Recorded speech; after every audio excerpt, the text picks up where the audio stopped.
Баянголынхан подкастын ээлж дугаар та бүхэнд хүрч байна. За өнөөдрийн дугаарт Баянгол дүүргийн замын цагдаагийн хилцсийн зөрчил хариуцсан ахлах байцаагч Наран Даваа хүрэлцээрсэн байна. Танд энэ өдрийн мэнд хүргэе. Танд ч гэсэн энэ өдрийн мэндийг хүргье. Тэр өнөөдрийн подкастт хоёулаа 2025 онд хийж хэрэгжүүлсэн ажлаа дүгнээд те. Мөн 2026 онд хийж хэрэгжүүлэх ажлуудын талаар бас дэлгэрэнгүй мэдээлэл өгье гэж бодож байна. Тэгэхээр юуны түрүүнд дүүргийнхаа хилцсийн үйл ажиллагаа те онцлогийн талаар бас иргэдэд товч танилцуулахгүй юу? Тээврийн цэгдгийн албаны замын цэгдгийн газрын Баянгол дүүргийн замын цэгдгийн хилцсэн одоогоор 52 ахлагч офицер өдөрт халбан тушаалтанд нийлсэн 52 хүний бүрэлдэхүүнтэйгээр үйл ажиллагаагаа явуулж байна. За манай үндсэн чигээр үүрэг маань бол гэмтрэг зөрчлөөс үрцэн сэргийлэх, гэмтрэг зөрчлөөс тасалсан зогсоох, мөн чөлөөтэй зорчих хэрэг нь хангах ийм чиг үүрэгтэй гэр одоогоор ажиллаж байна. За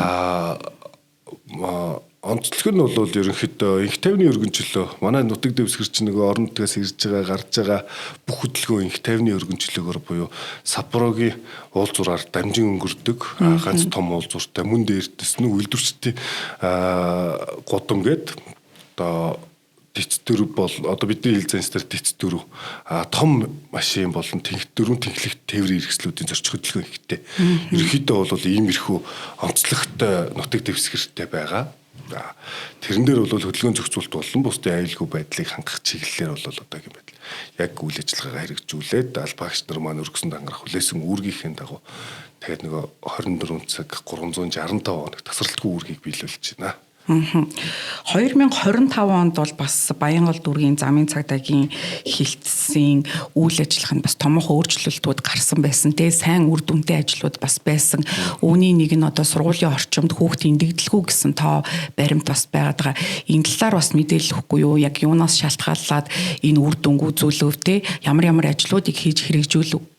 2025 онд за төрөмчийн 28 сургуульд одоо жишээл Баянгол дүүргийн засаг даргатайгаа болон өрцөн сэргийлэх хэлтс болон бусад байгууллагуудтай хамтраад тэмдэглэгийг бол бүрэн өөрчилсөн байгаа. Тэр нь гэрэлт болон самбран энэ тэмдэглэгээнүүдийг өөрчилж мөн дээрээс нөгөө скул пилотцыг үйл ажиллагаанд дэмжлэг үзүүлэн ажилласан учраас энэ бол сургуулийн орчмын яг хүүхд зам тээврийн осолд хохирох энэ эрсдлийг бол бууруулж чадсан байх гэж үзэж байгаа. Мөн 26 онд бас бидэд яг энэ үйл ажиллагаагаа хэрэгжүүлээд дахин энэ дээр төрүүжил ямар алдаа дутагдлаар энийгээ улам яаж сайжруулахар байна. Энэ зүйл дээр бол одоо анхаарал ажиллаж байна. За 25 онд л яг хуу бидний мэдж байгаагаар хамгийн олонний одоо олонний анхаарлыг татсан гэх юм бол ерөнхий боловсролын 28 дугаар сургуулийн гарцсан дээр нэг хүүхэд мөргүүллээгээд Facebook сошиал хаягаар явсан мэдээлэл байгаа. Энэ дээр бол цагдаагийн байгууллага Тээврийн цагдаагийн албаны мөрдөн шалгалт Баянгол дүүргийн замын цагдаагийн хэлтс шуурхай илрүүлэн тухайн жолоочийг олж тухайн хүүхдээс уучлалт гуйлгаж ахиж замын хөдөлгөөний дүрм зөрчихгүй байхаар нь холбогдох хууль дүрмийн дагуу одоо шийтгэл оногдуулж бол арга хэмжээг нь хариуцлагын асуудлыг бол ярьсан байгаа. Мөн дээрээс нь сургууль цэцэрлэгийн орчимд бол нөгөө дүүрэгтэй болон манай байгууллагатай хамтарсан гэрээний дагуу хийгдэж байгаа ажил арга хэмжээнүүдийг хяналт тавиад дээрээс нь бид шаардлагатай зүйл юу байна гэдээ хамтран ажилласны хүрээнд дээр бол ерөнхийдөө энэ гэмтрэг зөрчлийг бол бууруулж чадсан байх гэж би бол дотроо бол хувьдаа тийм бодолтой байна. Одоо яг энэ сургуулийн орчимд хүүхдүүд эндэх ч юм уу те осол гэмтэлд орох гол нөхцөл нь яг юу байгаад байна? За сургуулийн орчимд одоо зам тээврийн осолд өртөж байгаа хүүхдүүд болон явгнаас гэмтэж байгаа. Дээрээс нь өөрийн ундаг дугуй сураан энэ зүйлүүдээс өөрсдөө жолоодож явж байгаад унж байгаа бас асуудал байна. Энэ бол ер нь нөгөө эцэг эхийн хараа хяналтын асуудал. Одоо 0-өөс 10 насны хүүхдийг бол эцэг эхээс багшийн гарт, багшаас эцэг эхийн гарт гэдэг юм зарчмаар байдаг. Тэр зүйл маань нөгөө аав ээжүүд маань болохоор сургуулийн орчимд нь ойролцоо газар нь буулгачаа. За одоо гүүгээ овчих гэдэг энэ байдлаас ерөнхийдөө бол айгүйх зам тээврийн осол аваар тэрэнд өртөх шалтгаан бол энэ болж байгаа юм болов. Мөн дээрээс нөгөө сургуулийн орчимд гэхгүй бага насны хүүхд болон хүүхдийг тээвэрлэхдээ зориултын нөгөө суулгахгүй бүслэхгүй гээс болон машин дотор өөрсдөө одоо зорчиж явж байгаа бэртэх асуудал бас гарч ирдэг. Тэгэхээр энэ дээр юу гэж хэлэх гээд байгаа нь юу гэж уриалмаар байна гэхээр бүх эцэг эхчүүдтэй тий зориултын судалтан зориултын бүсийг бүслүүлээд зориултынх нь хурдтай тэгээд заавал энэ дөрмийн дагуу багшаас эцэгхээс багшийн гарт багшаас эцэгхийн гарт гэдэг юм зарчмаар байх юм бол ер нь бол хүүхдийн ославаар энэ зүйл маань зам тээврийн осолд өртөх асуудал маань бүр ер нь 100% буурах боломжтой л гэж харж байгаа. Жолооч нарын одоо нийтлэг гаргадаг алдаанууд яг юу вэ? Түгээмэл зам дээр гаргаж байгаа ийм алдаа зөрчлүүд. За жолооч нарын замын хөдөлгөөний дүрм сахин биелүүлэхгүй л асуудал байна. Бидэд анх жолооны үнэлэх явахдаа замын хөдөлгөөний дүрм сураад тэрийг сахин биелүүлнэ гэж шалгалт өгөхдөө бид нар айгүй мундаг өгдөг тийм үү. Бүсээ бүслээл нэг бүрчлэн үйлдэлүүдээ нэг бүрчлэн дарааллын дагуу хийгээд. Тэнгүүд бид нар туршлага суучгаар тэр зүйл маань одоо жишээлбэл би туршлагатай болчлоо гэдэг юм болов уу эсвэл нөгөө олон хийгээд хар дадчдаг учраас юм уу нөгөө буцаагаад нөгөө бүсээ бүслэхгүй байх бүрэн бүс тээврийн хэрэгсэлтэй орох дээрэс нь ойр орчмын хөдөлгөөн эхлэхийн өмнө ойр орчмын юуг зам орчны нөхцөлийг шалгахгүй байх энэ асуудлаас болоод ерөнхийдөө зам тээврийн осол болон бусад зүйлүүд маань үүсэж байгаа асуудал байна. Тэгэхээр буцаагаад яг нөгөө анх яаж сураад бид нар яаж сурж яаж жолооны үнэлэх авч илээ тэрэн шиг л энийг сунгах хүртлээ юм уу энийг жолооны үнэлэх нь хөртөнд байгаа тээврийн хэрэгсэл жолоодж л байвал яг энийг анх жолоо төгсөжсэн шиг л яг ингэж ихнээс нь нэг бүрчлэн мөрдөж явж байвал ер нь боломжтой энэ зам тээврийн ослыг бас бууруулах нэг шалтгаан нөхцөл болох байх. Түрүүн та бас хэлжсэн нөгөө манай дүүрэгт том хүнд даацын одоо тээврийн хэрэгслүүд нийлээдгүй зорчдог. Тэгэхээр хүнд даацын тээврийн хэрэгслүүдийн бас осол гэмтэлтэй дээрээс нь нөгөө бүрэн бас техник хэрэгсэлтэй явах зөрчлүүд бас нийлээдгүй байдаг. Энэ дээр ямар хяналт шалгалтуудыг хийж ажиллаж байна? За том тэрэгний шилжит хөдөлгөөн дээр бол ерөнхийдөө нөгөө зорчих хэсэг дээр бол тухайн төв замын зөвшөөрөл болон бусад зүйлээр маршрутын дагуу явуулж байгаа. Энэ дээр бол бүрэн одоо за бид эдийн нөгөө хамгийн сайн цэл зан систем нөгөө миксерүүд маань одоо жишээл годам замын маань замын талбайг маань бохирдуулдаг асуудлууд их биш үү? Тос хургуу явах ч юм уу тэгээд нөгөө зурмаг болон одоо нөгөө юугээ цэвэрлдэг одоо нэгсэнд угаацл гэдэг юм байл л дээ өөрөөсөө тэр зүйлээ асгадаг. Энэ зүйлээс л нэг зам бохирдох болоо буцаа тоосчлт үүсэх нэг юм эрсдэл байна. Энэ дээр бол ерөнхийдөө тухайн хариуцсан бүх постнууд маань өөрөөсөө хяналт шалгалтаа тавиад тухайн арга хэмжээ тухайн хууль зүйл заалт нийцснээр арга хэмжээ юмыг тооцоод явж байгаа. Маршрутын дагуу явуулах асуудлыг бол дээрээс нь зөвшөөрлөө аваад маршрутын дагуу явж байгаа учраас тэрэн дээр бол хөдөлгөөний ямар нэгэн байдлаар хязгаарлах бол үйлдэл байхгүй. Тухайн жолооч маань зөрчил үйлдсэн тохиолдолд бол яг тэрийг. За сүүлийн үед шинээр хэрэгжиж эхэлсэн хууль дүрм журмууд бас иргэдэд зарим нэгэнд нь ойлгомжгүй байгаад байна тий. Энэ талаар бас хоёулаа дэлгэрэнгүй тайлбарлаж өгье гэж бодож байна. Одоо энэ AI технологи одоо шинжилсэн технологиуд нэвтэрсэн тий. Зарим нь болохоор ажиллаад байна гээл зарим нь ажиллахгүй байна гээл заримд нь мэдээлэл ирж ийн мэдээлэл ирэхгүй байна гэх мэтчлэнгээр ингээл янз бүр ярьж ин л да. Энэ тал дээр бас нэг ойлголтод оруулъя гэвэл ямар мэдээлэл өгөх вэ? За AI-тай холбоотой ерөнхий мэдээлэл нь бол та өөрийн эзэмшиж байгаа тээврийн хэрэгслийг өөрийн нэр дээр болон дээрээс нь өөрийн холбогдох дугаар ийм Монголын системтэй бас холбогдож байгаа машины торгуул болон зөрчлийн торгуулууд маань бүгдээ 26 оны 1 сарын 10-наас ахуулаад бид хэд маань нөгөө дансан тушаалгаал кафтанз юм уу эсвэл бэлэн мөнгөөр гэдэг байсан үе өнгөрөөд зөвхөн ийм Монголиа дээр QR хэлбэрээр ирдэг болсон хурцтай юм. Тэнгүү шийтгэл оногдвол тухайн мэдээлэл нь зөрчлийн мэдээлэл нь хувь хүн дээр иргэн дээр ирнэ. Иргэн тэрний дагуу QR-аар нь 15 өдрийн дотор сайн дураараа юугаа өөрийн зөрчлийн торгуулийг бол ингээд төлж байгаа. За нөгөө AI-тай холбоотой мэдээлэл ирэхгүй байгаа гэдэг маань болохоор юу ээж магадгүй. Тухайн тээврийн хэрэгслийн бусдын эзэмшлих эсвэл нөгөө бүртгэлтэй дугаар маань өөрчлөгдсөн тохиолдол бол ирэхгүй байх боломжтой. Бусдаар бол AI бол яг улсын дугаар бол эзэмшигчдээр бол мессеж хэлбэрээр notification хэлбэрээр бол мэдээлэл нь очиж байгаа. 2026 он эхэлснээс хойш одоо шинээр мөрдөгдөж эхэлсэн зам тээврийн нөхцөлдтэй мөрдөгдөж эхэлсэн хуулиудаас бас хэлж өгвөл ялангуяа одоо нөгөө согтуугаар тээврийн хэрэгсэл жолоодсон бол тий ямар хариуцлага үүрэх үү мөн одоо нөгөө урсгал сөрөх тий энэ үйл явц мавцад нэг хариуцлагыг арай өөрчилсөн ч юм уу тий зөрчил байсан зүйлийг эрүүгийн хууль руу шилжүүлсэн ч юм уу тиймэрхүү асуудлууд байгаа юм. За зөрчлийн тухай хуулинд бол хамгийн сүүлд 2025 оны 7 сарын 9-ний өдөр нэмэлт өөрчлөлт орсон. За тэр нь болохоор түүнээс 26 онд л одоогоор өөрчлөлт орсон юм бол байхгүй байна. 24 оны 1 сарын 1-нд одоо таны их асуудаг чинь нэг согтууруулах хундаан зүйл хэрэгэлсэн үедээ тээвэр хэрэгсэл согтууруулах хундаан зүйл хэрэгэлсэн үедээ тээвэр хэрэгсэлж олоодсон мөн сэтгцэд нөлөөлөх юм бэлтгэл хэрэгэлсэн үедээ тээвэр хэрэгсэлж олоодсон тохиолдолд хуучин бол нэг 400 мянгаар торгоод эрхвээ албан тушаалтын шийтгэл оногдуулдаг байсан бол энэ зөрчлийн тухай хуулийн 14 дугаар зүйлийн 7-гийн 5 дахь хэсгийн 5-1 болон 5 дахь хэсэг дээр 5 дахь бүлэг дээр болоод энэ тусгай журмын хэрэг болоо шүүх рүү шилждэг болсон. Шүүх дээр очиод яах вэ гэхээр 1 жилийн хугацаанд ирэх хасна 400 мянгаар торох айлсвал 7-оос 30 хоногийн хугацаатгаар баримтлах шийтгэлийг шүүгч олгоно гэсэн. Одоо тэгэхээр хуучин бол бид нар нэг удаа юу ялаа гэнгүүт за чаваг 400-аар торох чигээл эрхийн нэгжлэр хасаа явуулдаг гэсэн бол одоо баримтлах болон торох шийтгэлээр ингээд сонголттой одоо шүүгчийн нэг өөрийн хувийн мэдээлэл бол хувийн байдлыг харгалзан үзэн бусдад учруулсан гим хор гэдэг зүйлээсээ шалтгаалаад шийтгэлийн хэмжээ нь өөр байхаар тэг зохицуулагдсан байна. За тэгээд давтан согтуу буюу 2024 оны 1 сарын 1-ээс хэрэгжсэн л дээ. Давтан согтуу маань юу гэхээр эрүүгийн хуулинд бас нэмэлт өөрчлөлт ороод нэгүйлээ 27-гийн 15 буюу согтууруулах масууруулах эм бэлтгэл хэрэгэлсэн үедээ тээврийн хэрэгслийг одоо эрхээ асуулсан үедээ гэж жолоодод явсан бол тэр нь эрүүгийн хуулинд ороод эрүүгийн хуулиар шийдэгдэх зохицуулалттай болчихсон. Тэгээд одоо өнөөдөр за жишээлбэл энэ онд эрхээ асуулчаад тийм үү. Тэгээ эрхэн хугацаа сэргээгүй байхад дахин согтуугаар байх юм л эрүүгийн хуулиар шийдэгдэх нэ л гэж ойлгож болно. Энгийн үгээр ингээд тайлбарлаад хэлье. За 2025 оны 7 сарын 9-ний өдөр бол бас хуулинд нэмэлт өөрчлөлт орсон. Тэр нь юу вэ гэхээр зөрчлийн тухай хуулийн 14-ийн 7-гийн 18 гэсэн зүйл заалт байна. Зам тээврийн осол гаргаад тослын газрыг орхиж явах гэсэн зүйл заалтан дээр 1 жилийн хугацаатаар ирхсэж 101 буюу 100 мянган төгрөгтэй торох тэнцэх хэмжээнд төгрөг торох шийтгэл юу болцсон.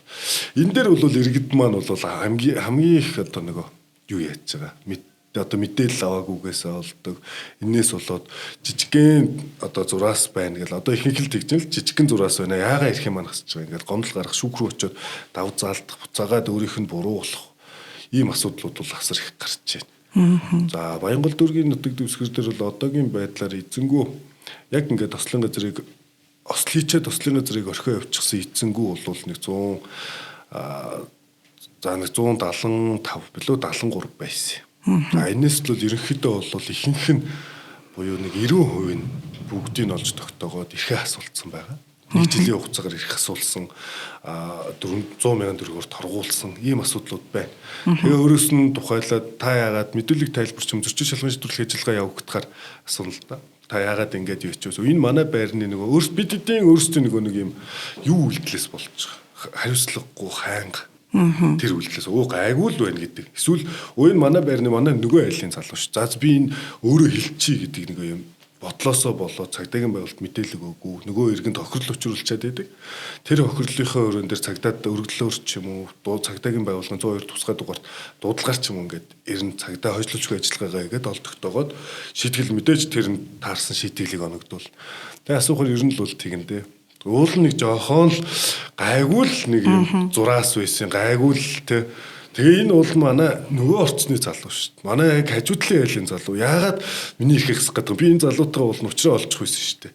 Гэдэг нэг иймэрхүү асуудлаас үл ойлголцлоос за дүгнээ хэлэхэд л нэг өөрсдийн тоомжиргүй байдал юм уу? Тэгээ одоо би гайгүй л үдэ нэг жоох минийх гайгүй бах тэрнийх гайгүй байлгүй гэдэг юм бодолтой. Тим зүйлээс л болоод яг энэ хууль бол төрийн мэдээллийн санд юунд 2025 оны 7 дугаар сарын 9-ний өдөр энэ хуулинд өөрчлөлт ороод 12-ны өдөр төрийн мэдээллийн санд тавигдаад 11-ний дараа 7 сарын 22-ны өдрөөс яг мөрдөгдөж эхэлсэн хууль юм. Тий. Одоо бол энэ хуулиар бол нэлээд олон иргэд маань өөрсдийнхөө хариуцлагагүй байдал, өөрсдийнхөө нэг тоомжиргүй энэ үйлдэлээсээ болоод тэрхээ асуулаад өөрийн жолоодох хэрэг дэгжлийн хугацаанд нэг асуулаад байгаа асуудал зөндөө.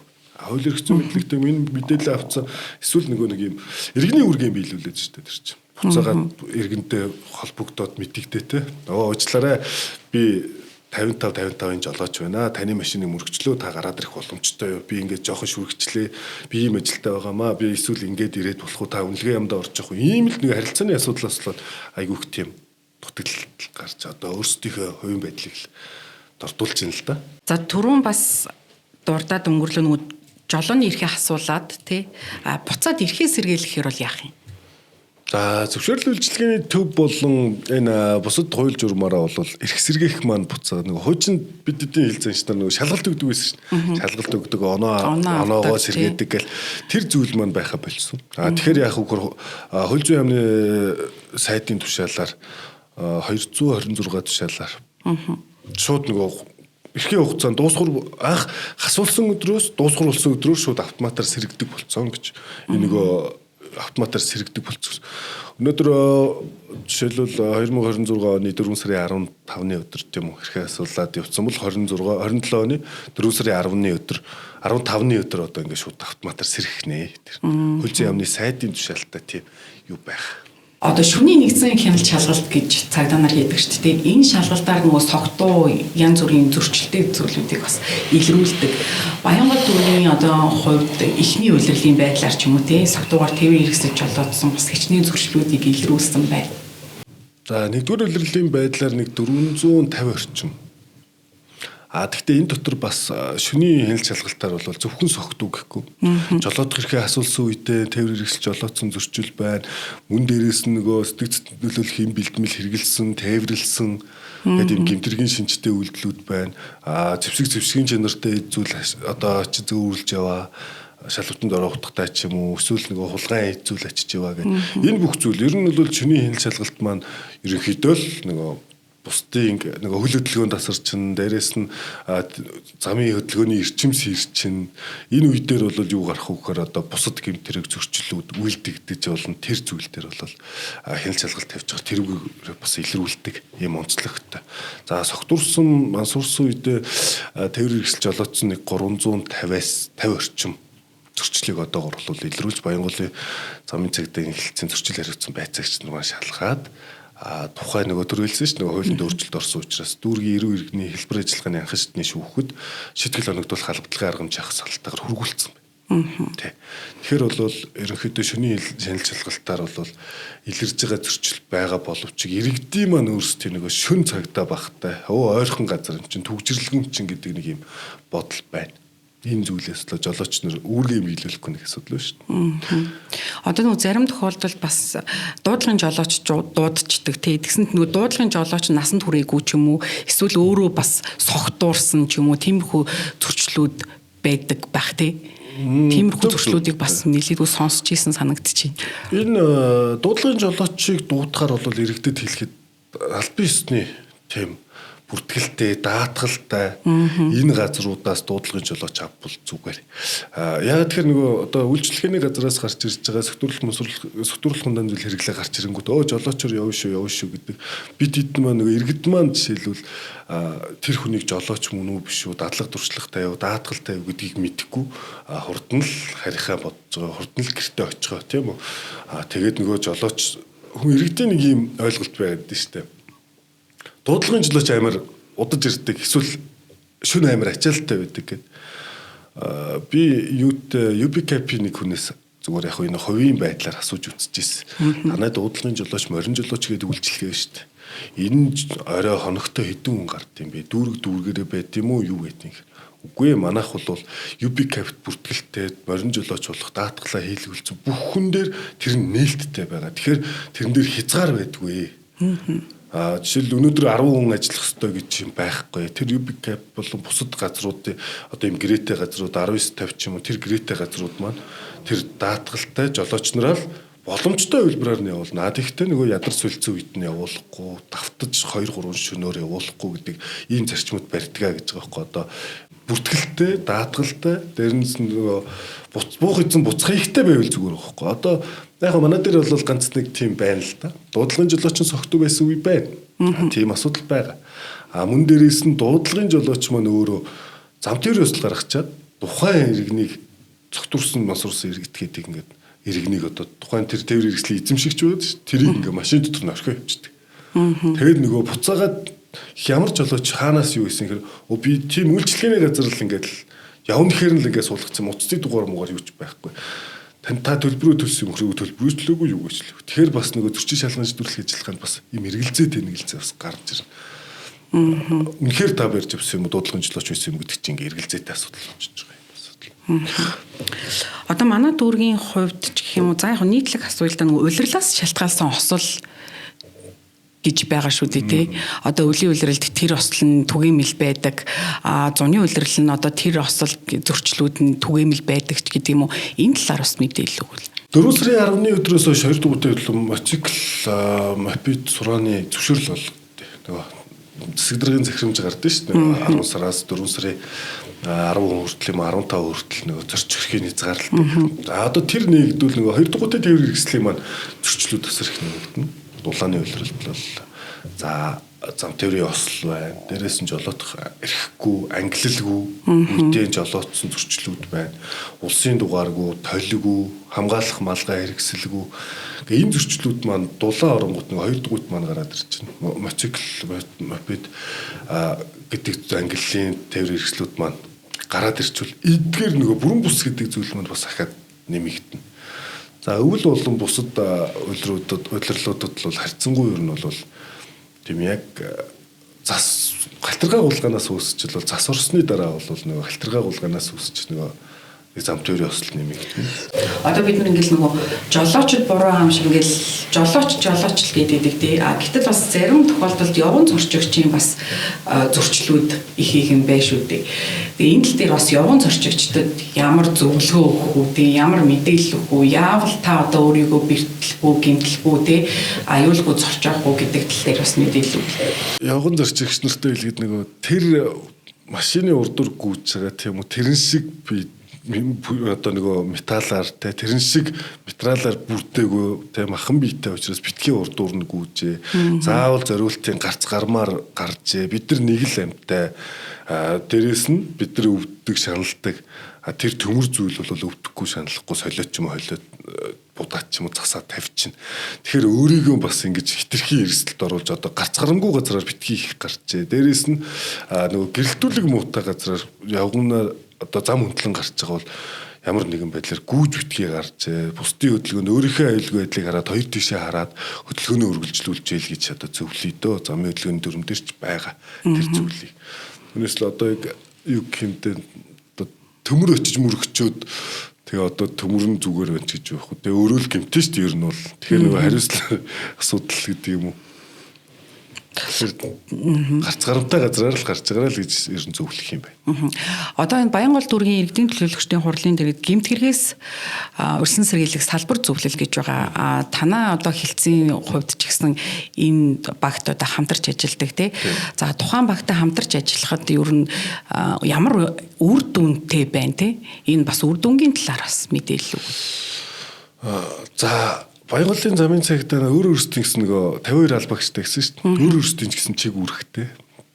Тэгээд Баянголын нутаг дэвсгэр дээр үлдэгдсэн бүх зам тээврийн осол байна. Бүх дуудлага мэдээллийг хурж очиж ажиллана гэдэг маань өөрөө бүх сургууль цэцэрлэгүүд дээр ингээд албагч нар маань очиод бүрэн дүүрэн ингээр бид 50 хэдэн 52 албагчаас юу янгууд энэ Баянголын бүх хороодууд очиж хурц ажиллах нь өөрөө бас юутай асуудал. Яг нөгөө хөрсөн дээр бол яг хурц очих нь бас хомсдолтой. Тэгэхээр яг Баянгол дүүргийн гэмтрэг зөвчнөөс хэлцтэй хамтрах юм бол бид хэдий одоо хурц хэлэх гээд байгаа зүйлийг маань бид хэдэд бас бидний харсан өнцгөөс хараад бидний яг дуу хоолой шиг бидний хүргэж байгаа шиг хүргэж байгаа нь бас айгүй тийм тааламжтай байдаг. Яг тэгэхээр бид нэг санаа сэтгэл зоригтой болчиход байна шүү дээ. Тэгэхээр би нэг ийм илэрхийлэх гэж байгаа маа. Гэхдээ би өөрөө илэрхийлж чадах уу ч гэдэг юм нэг иймэрхүү зүйл байна. Өөрийн хийж хэрэгжүүлэх гэж байгаа зүйл байна. Өөрийнхөө хүрэхгүй байгаа нэг бас нэг зүйл үү шүү дээ. За би бол нэг ийм ажил хийх үнэхээр хүрч амжихгүй байна. Тэгэхээр танахаас нэг ийм тусалцаа авъя гэвэл хүн хүч байна уу те? Хөрөнгө санхүү гэдэг энэ зүйлүүдэд мөн дээрээс нь энэ зүйлүүдээр тусалдаг учраас бидний бас ажил явахд бол бас айгүй цаашаа явахд урам зоригтой. Дээрээс нь тухайн тусгалцсан албаагч нар маань бас яг бидний нэг замын цагтаагийн хэлж байгаа үг тийм ээ замын цагдаагаас тавьж байгаа шаардлага биднээс гаргаж байгаа уриалга юмыг яг бидний харсан шиг бидний хүргэж байгаа шиг хүргэж байгаа нь бас айгүй тийм юу байдаг. Таатай байдаг. Тэг хамтарч ажиллахад маш таатай тийм ерөнхийдөө. Одоо 10 жилийн сургуулиудад танаа хилцээс ч юм уу энэ сургалт зохион байгуулдаг уу? Яг энэ зам тээврийн осол гэмтлээс одоо өрсөн сэргийлэх чиглэлээр гэх юм уу те? Энэ ерөнхий боловсролын 10 жилийн сургууль цэцэрлэг гэдэг ер нь бүгдээр нь байна. Тий. Ямар үе дүүргийн засаг дарга болон юуны манай хэлтсийн дарга сургуулийн захирлын хамтарсан гэрээний хүрээнд дэр хамтын ажиллагааны хүрээнд дэр хамтарсан гэрээнийхээ хүрээнд бас байна. Мөн дээрээс нь биднээс зорьсон зорилгоороо одоо жишээлбэл хүүхдүүд нь зам тээврийн осолд ихээр хүрч байгаа тийм хоёр дугуйтай хэрэгслийг хэрэглээд байгаа ийм юм дээр бол бидэд урьдчилан сэргийлэх байдлаар өөрсдөөс зориод очиж орчиж байна. Сэдв бол ерөнхийдөө бол өргөндлөөр замын хөдөлгөөний дүрэн болон энэ зүйлээр бол өргөндлөгөөр орж байгаа. Энэ дээр бол тэгээ нөгөө хамгийн том юу чинь нөгөө ногоон гэрэл цагаан шугам байна шүү дээ. Одоо бид хэдий хамгийн том сурчилж байгаа замын хөдөлгөөний ногоон гэрэл цагаан шугам гэдэг тэмцээн боллоо. Энэ дээр бол ерөнхийдөө толох уралж байна. 4 сарын 10-наас 2 дугуйт тээврийн хэрэгслийн зөвшөөрөл олгож эхэлдэг болсон гэдэг шүү дээ. Тэгэнгүүт эн чинь бас нэг явган үний замаар зорчхийг нь хориглолчлоо. Зөвхөн одоо нөгөө зорчих хэсгийн баруун игнэгээр яв энтер гэсэн юм дөрвөн журмнууд гаргацсан байгаа. Энэ тал дээр та нарт ирсэн яг нөгөө чиглэлч хийдэг юм уу тий? Мөн үүнийг хянах ямар боломж байна? Дэжитийн байгууллагуудаас гарч байгаа тэр нөгөө хууль тогтоомж журам энэ бүх зүйлүүд цаг алдахгүй бид нар дээр салбар нэгж болгон албаагч болгонд хүрч байгаа дэжитний байгууллагуудаас тээврийн цагдаагийн албанаас гарсан шийдвэр, замын цагдаагийн газраас гарсан шийдвэр энэ бол цаг хугацаа алдахгүй ирдэг. За энэ дээр бол 4 сарын 10-наас ихтэй зөвшөөрөл олох биш. Энэ нэг зорчихын одоо нээж байгаа асуудал байхгүй юу? Хоёр дугуйтай. Тэгэхээр 4 сарын 10-наас ингээд зорчоод эхлэхээр баруун гартал ангилалтай тээврийн хэрэгслүүд маань ерөнхийдөө бол замын хөдөлгөөний дүрмтэй заасны дагуу явагддаг байсан. Энэ дээр бол ямар нэгэн байдлаар өөрчлөлт ороогүй. Одоо нөгөө энэ 16 нас хүртэлх хүүхэд эко байк одоо нөгөө энэ гадуур байк нөгөө юмнууд шүү дээ, мопедууд шүү дээ, 25 км/цагийн урт хүрдэг энэ мопед цахилгаан дугуйнууд гэсэн үг л дээ. Энэ зүйлүүдийг 16 наснд хүрсэн хүүхдүүд унна, дээрээс нь баруун гарталаар замын зорчих хэсгийн хөвөний баруун гарталаар болон хөвөөгөр явна. Энэ зүйл дээр бол яг одоогийн байдлаар бол яг эцэслээд тэр нөгөө мопед одоо скутерийг бол яг одоогоор бидэд хянах юм болохоор нөгөө түрүү Баянгалын нутгийг зөвшөөрч болохоор нэг өсөндөө болон зам нь бол айгүй шүү дээ. Бүгд хөвөөтэй. Их тавны өргөнчлөө гэхэд жишээлбэл та бүгдээрээ л баруун гарталтаа тодорхой хэмжээний метрээс метр 50 ч юм уу хэмжээний юм хөвөөтэй учраас л бид хэдэд л одоогийн байдлаар яг тийм хоёр дугуйтай тээврийн хэрэгсэлтэй дуудлага мэдээлэл бол яг нөгөө зорчих хэсгээс энэ 4 сарын 10-наас хойш яг зорчих хэсгийн энэ дээр явж байгаа хөвөн дээр явж байгаа мөргүүлжлэх гэсэн бол дуудлага мэдээлэл одоогор бүртгэдэггүй байна. За тэгэхээр одоо хоёлаа цаашид одоо 2026 онд Баянгол дүүргийн замын цагдаа хэлтсэн ямар ажлуудыг хийхээр төлөвлөж байна те энэ талаараа бас ярилцъя. 2026 онд бол гэмтрэг зөрчлийг мэдээж бууруулна. Энэ тэгвэл бидний өөрсдийн түрүү онд хийсэн одоо статистик судалгаа байна шүү дээ. Тэрэн дээр юу байх вөхөр ословоор нь хаана ихээр үлдэгдэж байна, аль цаг минуттай байна. Дээрэс нь яг ямар тээврийн хэрэгсэл, ямар цаг улиралтай гэдэг түрүүн таны асууж байсан шиг тийм байгаа учраас гэмтрэг зөрчлийг бууруулах.